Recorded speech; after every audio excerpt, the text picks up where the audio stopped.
မှာကျမတို့ဘာလို့ပေးနိုင်လဲဆိုကျမတို့လှုပ်ရှားတာတွေအားလုံးလိုက်ပြီးကြည့်နေတာကျမတို့လည်းမဟုတ်တာလုပ်လို့မရသလိုသူတို့မဟုတ်တာလည်းလက်ခံမှာမဟုတ်ဘူးပေါ့နော်အဲ့တော့ပြောချင်တာအဓိကပြောချင်တာစာပေအဓိကပြောချင်တာကစာပေအဲ့တော့စာဖတ်လို့ရှင်စာဖတ်လို့ရှင်ဘာရလဲ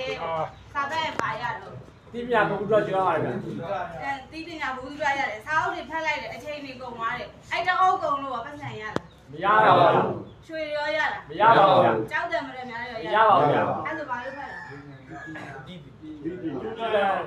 ကျောက်ပညာစီတဲ့ခဲလဲလို့များတဲ့ဘုဒ္ဓများသုံးနေတာရရှိလို့ဗျအဲ့ဒါဆိုကျမတို့အများကြီးသိတယ်လို့ကျမတို့ဆိုတယ်နော်အဲ့ကျမကပထမဆုံးပြောပြနေတာကျမရေးထားတဲ့စာအုပ်၄အုပ်ရှိတယ်ပေါ့နော်စာအုပ်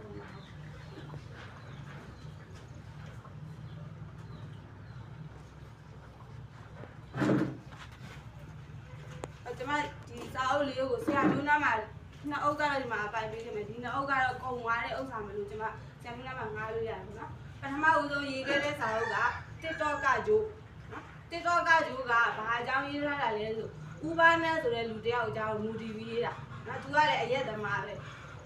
နော်အရက်ကိုဘယ်လောက်ထိအောင်တောက်လဲဆိုမိသားစုနဲ့အရက်နဲ့ဘယ်သူ့ရွေးလဲဆိုမိသားစုကိုထည့်လိုက်တယ်အရက်ကိုရွေးတယ်ရွေးပြီးတော့မှသူ့မိမပြောအရက်သားသူတို့ဖြတ်လို့ဖြတ်ခဲ့တာဖြတ်ပြီးပေးပေးလေးနဲ့သူကထွက်လာတယ်ပေါ့နော်ထွက်လာပြီးတော့အမှဘာကြီးအောင်တလီကဘာကြီးအိမ်ကိုရောက်တဲ့အချိန်ကျတော့သူကဘာကြီးကသူ့ကိုခေါ်ယူထားတယ်မွေးစားထားတယ်နော်အရက်ကသူ့ကိုအရင်ဘာဖြစ်တယ်ပေါ့လွှမ်းမိုးထားတယ်ပေါ့နော်အဲ့တော့အဲ့အရက်ကြောင်းမလို့ပဲသူကဘာဖြစ်သွားလဲဆိုလူတွေရဲ့အထင်သေးတာကိုခံရတယ်ဘာနဲ့ပြောတဲ့စကားကိုဘူးမှမယုံဒါပေမဲ့ဘာနဲ့ကဘာကိုသိသွားလဲဆိုဘာကြီးလုံးကြံတက်ပြတ်ခံရတာကိုသိသွားတယ်နော်တနေ့ကျတော့ဘာကြီးကိုသူ့မိန်းမနေမှာ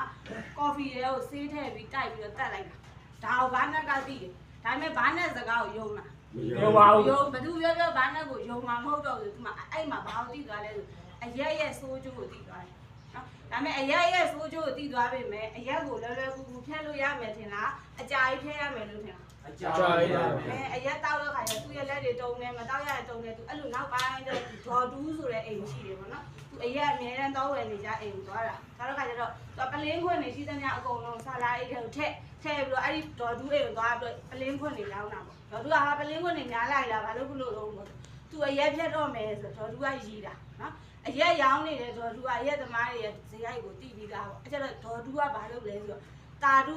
ဆိုပြီးတာဒုဘယ်နှခုံးလဲတကယ်တော့တာဒုကဘယ်နှခုံးခေါ်လဲနှခုံးခေါ်တယ်အဲ့ဒါသူ့နှခုံးပဲခေါ်တော့ဆိုဘာသဘောတော့ပြောင်း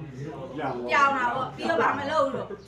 မယုံဘူးကိုကလည်းဘာမလုပ်လဲမယုံအမှ तू ကခံပြင်းသွားတာဒေါ်တူကတော့